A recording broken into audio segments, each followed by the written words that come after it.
Hello Bros and Sis, hello friends et bienvenue dans notre challenge 40 jours dans le désert sur À vous la parole. Et ouais, on est encore là, ça veut dire qu'on a réussi à faire ce 10e jour sans manger de viande, de poisson, de ce que vous voulez. On ne se nourrit que de noix et que de fruits. Et franchement, honnêtement, ça devient de plus en plus difficile. 10 jours, c'est déjà exceptionnel. Franchement, je n'aurais pas pensé arriver jusque-là. 10 jours de challenge, 10 jours de vidéo, c'est déjà deux choses extrêmement positives. Maintenant, est-ce qu'on va tenir encore pour 11 jours? Là, franchement, on vit au jour le jour. C'est vraiment difficile. Depuis hier, ça commence vraiment à devenir dur dans la tête. Et là, je sais pas. Franchement, je ne peux pas vous promettre que demain je serai encore là.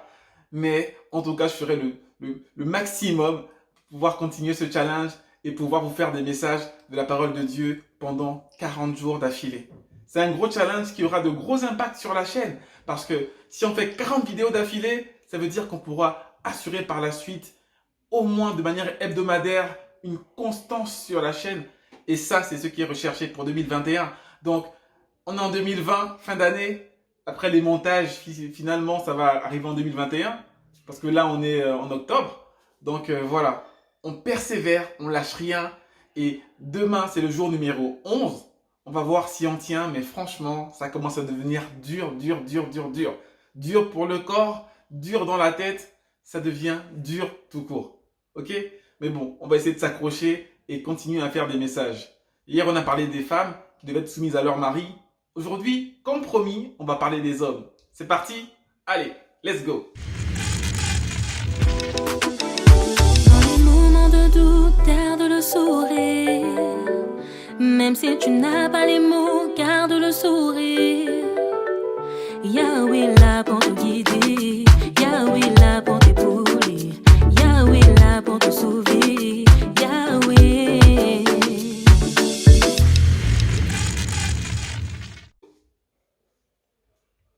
Alors, le verset d'hier, c'était en Éphésiens chapitre 5. On a vu les versets 22 et jusqu'au verset 30. Aujourd'hui, on va lire la partie seulement sur les hommes.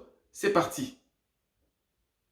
Alors, le passage nous dit, à partir du verset 25 d'Éphésiens 5, Marie, aimez vos femmes comme Christ a aimé l'Église, et s'est livré lui-même pour elle, afin de la sanctifier par la parole, après l'avoir purifiée par le baptême d'eau, afin de faire paraître devant lui cette Église glorieuse, sans tache, ni ride, ni rien de semblable, mais sainte et irrépréhensible. C'est ainsi que les maris doivent aimer leurs femmes comme leur propre corps. Celui qui aime sa femme s'aime lui-même.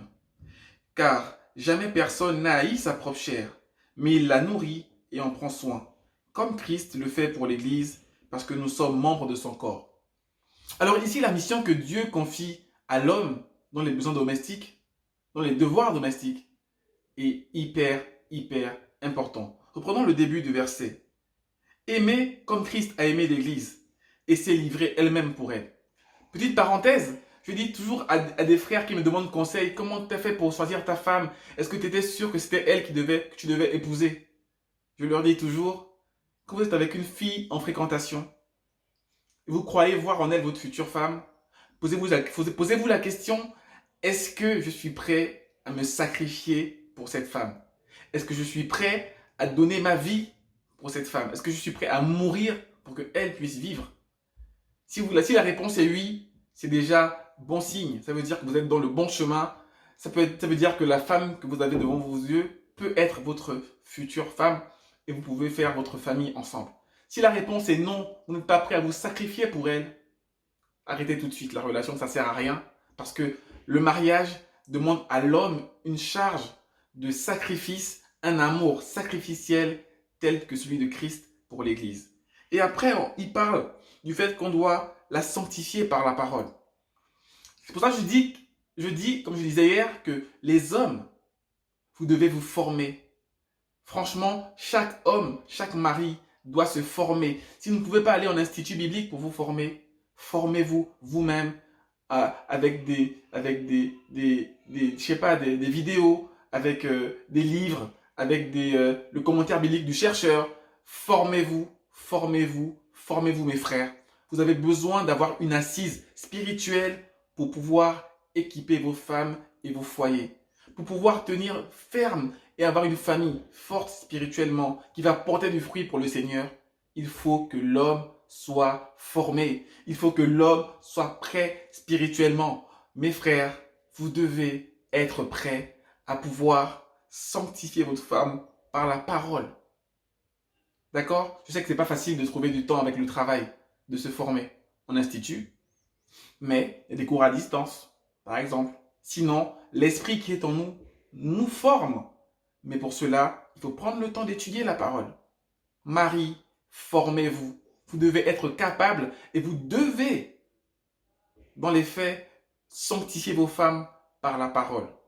Après l'avoir purifiée par le baptême d'eau, afin de la faire paraître devant lui, glorieuse, sans tache, ni ride, ni rien de semblable, mais sainte et irrépréhensible. Ici, on dit que c'est l'homme qui a la charge de s'assurer que sa femme soit, comme il est dit ici, sainte et irrépréhensible. Je vois qu'on a tendance à, comment dire, on a tendance à accuser nos femmes. Oui, c'est elle qui a fait ceci, c'est elle qui a fait cela, elle n'aurait pas dû le faire. Mais c'est nous qui sommes responsables de la rendre sainte et irrépréhensible. Encore une fois, on l'a vu en début de challenge avec l'histoire de Adam et Ève.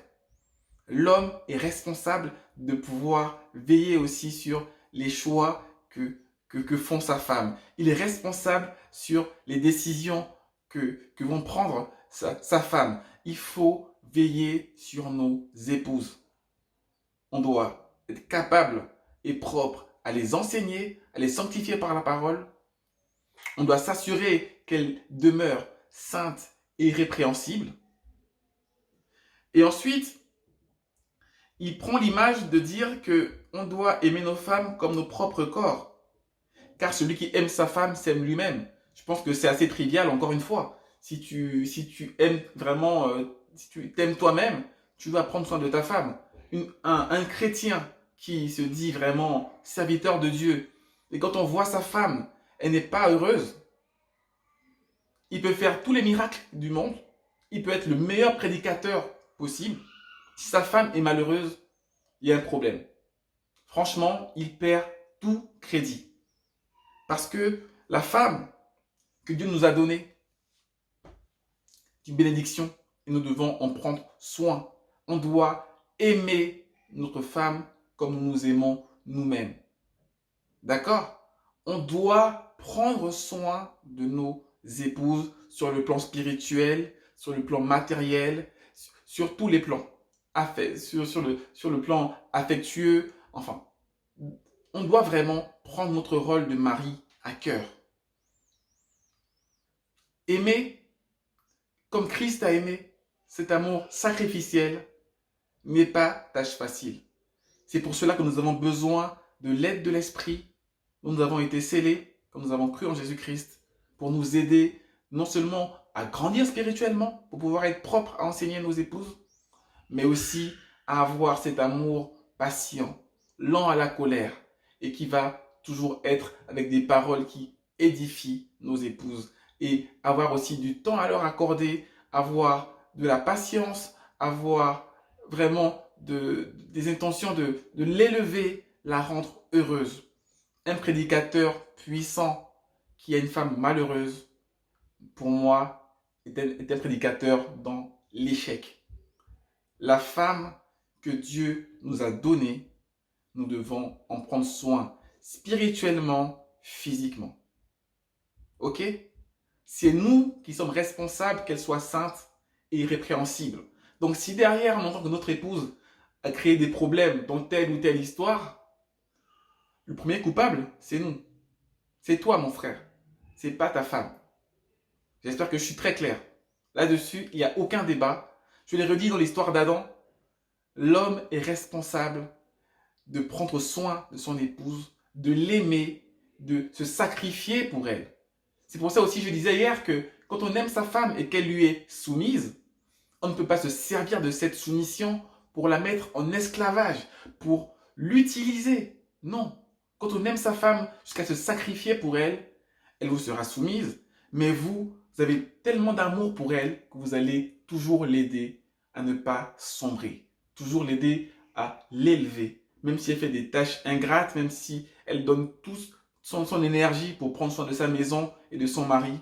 Vous aussi, vous devez prendre toute votre force pour l'élever, pour la porter. C'est pour ça qu'il y a un équilibre, comme je disais hier, entre la soumission de la femme et l'amour sacrificiel de l'homme. Quand on met les deux ensemble, on trouve un équilibre et une harmonie qui portera votre couple jusqu'au bout, jusqu'à la fin, jusqu'à ce que la mort vous sépare. C'est tout pour aujourd'hui, on va s'arrêter là. Franchement, frère, formez-vous spirituellement. Il n'y a pas que le pasteur qui est appelé à se former. Tous les frères en Christ, mariés, vous devez pouvoir vous former pour pouvoir enseigner vos épouses, les sanctifier par la parole. Vous devez vous assurer qu'elles restent saintes et irrépréhensibles, comme Christ s'assure que son Église demeure sainte et irrépréhensible. Voilà pour aujourd'hui, on se voit demain pour le jour numéro 11. J'ai plus assez de doigts pour compter, ça veut dire que là j'ai déjà dépassé un palier.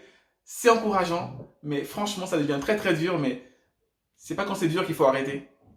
On continue, on s'accroche, on se dit à demain pour 40 jours dans le désert. Je vous dis que Dieu vous bénisse et n'oubliez pas de garder le sourire. Peace.